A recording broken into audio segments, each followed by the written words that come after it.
İllik halqalar.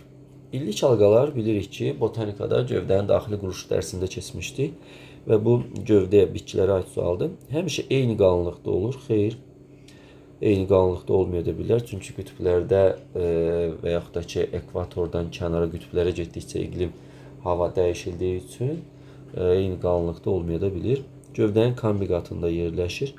İllik halqalar oduncaq qatında yerləşir, olmaz. Əsasən qışda əmələ gəlir. Xeyr, əsasən yaz, yay, payızda əmələ gələn halqalar adlanırdı.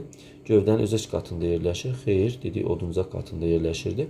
Kombi hüceyrələrin fəaliyyət nəticəsində yaranır. Bəli, bu düzgün cavabdır. İllik halqaları yaradan kombi hüceyrələridir və yazda, yayda əmələ gələnlər, xüsusilə yaz, yayda əmələ gələnlər iri olurdu, hüceyrələr çox olurdu, açıq rəngli görünürdü, nazik qılaflı olurdu. Payızda əmələ gələnlər isə bunun əksi olurdu və nəticədə nə olacaqdı?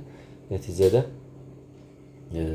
bu fərq yaranacaqdır. Bu fərqləri, yəni halqaları saymaqla biz ağacın yaşını müəyyən etmiş oluruq.